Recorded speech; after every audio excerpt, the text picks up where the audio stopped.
অনেকেই তো অনেক ধরনের কেক বানিয়ে খেয়েছেন, তবে এভাবে কি কখনো খেয়েছেন? যদি না খেয়ে থাকেন তাহলে এভাবে একবার হলেও সুজির রসমালাই কেক বানিয়ে দেখবেন। তো চলুন ভিডিওটা শুরু করা যাক।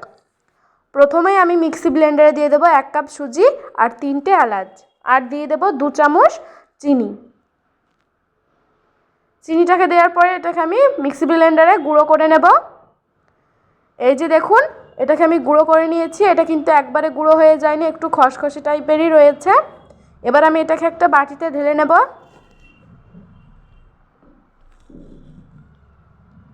এবার আমি এখানে দিয়ে দেব গরুর দুধ, আনগরম গরুর দুধ দিয়ে দিচ্ছি এখানে আমি। এটাকে কিন্তু একবারে দেওয়া যাবে না, অল্প অল্প করে এটাকে মিক্স করে নিতে হবে। এবার আমি এখানে টক দই দিয়ে দিচ্ছি, আর দিয়ে দিচ্ছি নারকেল কুচি। এগুলোকেও খুব ভালো করে মিক্স করে নিতে হবে। আবারও এখানে অল্প অল্প গরুর দুধ দিয়ে এটাকে মিক্স করে নিতে হবে।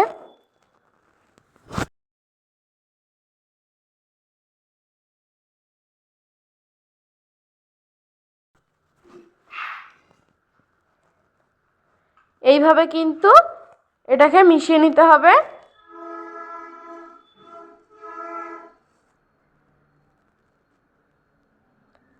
এবার আমি এখানে লবণ আর বেকিং পাউডার দিয়ে দেবো। এখানে কিন্তু বেকিং সোডাটা দেব না। দিয়ে এগুলোকে খুব ভালো করে মিক্স করে নিতে হবে। এইভাবে কিন্তু কেকের ব্যাটারটা কিন্তু তৈরি করে নেব।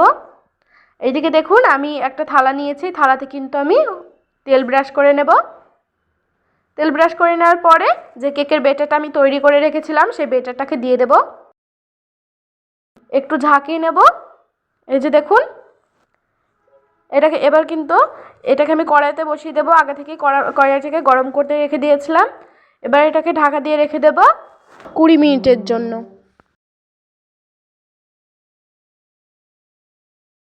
আমি কেকের মালাইটা তৈরি করে নেব। সেই জন্য দেখুন, কড়াইতে আমি গরুর দুধ আর একটু খাঁটি খেজুরের গুড় দিয়ে দিয়েছি। গুড়টাকে দেওয়ার পরে এটাকে খুব ভালো করে জাল দিয়ে নিতে হবে। জাল দিয়ে নেওয়ার পরে এখানে আমি দিয়ে দিয়েছি 2টো এলাচের মুখ ফাটিয়ে দিয়ে দিয়েছি। এটাকে ঢাকা দিয়ে রেখে দিয়েছিলাম। আর এদিকে দেখুন, আমাদের কেকটাও কিন্তু একদম পারফেক্টভাবে তৈরি হয়ে গেছে। এবার আমি মালাইটা দিয়ে দেবো উপর দিয়ে। কেকটাও কিন্তু ঠান্ডা করে নিতে হবে, আর যে মালাইটা দিলাম সেটাকেও কিন্তু ঠান্ডা করে তবেকারি দিতে হবে। এবার আমি একটা কাঠির সাহায্যে ছোট ছোট ছিদ্র করে নেব। এবার আমি ওপর দিয়ে নারকেল কুচি ছড়িয়ে দেব। এবার আমি এটাকে পিস পিস করে কেটে নেব। আপনারা আপনাদের মন মতো সাইজ করে কেটে নিতে পারেন।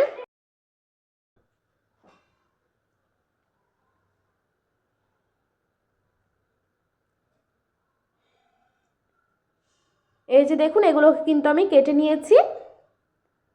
কতটা সুন্দর লাগছে এগুলো দেখতে, আর মাশাআল্লাহ খেতে কিন্তু অনেকটাই সুন্দর হয়েছিল।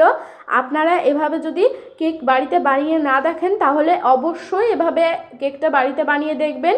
এতটা টেস্টি হয় এই কেকগুলো, কি বলবো আপনাদেরকে। তো ভিডিওটা আপনাদের কাছে কেমন লেগেছে অবশ্যই কমেন্টের মাধ্যমে জানাবেন। ভিডিওটা আজ আমি এখানেই শেষ করছি। আল্লাহ হাফেজ।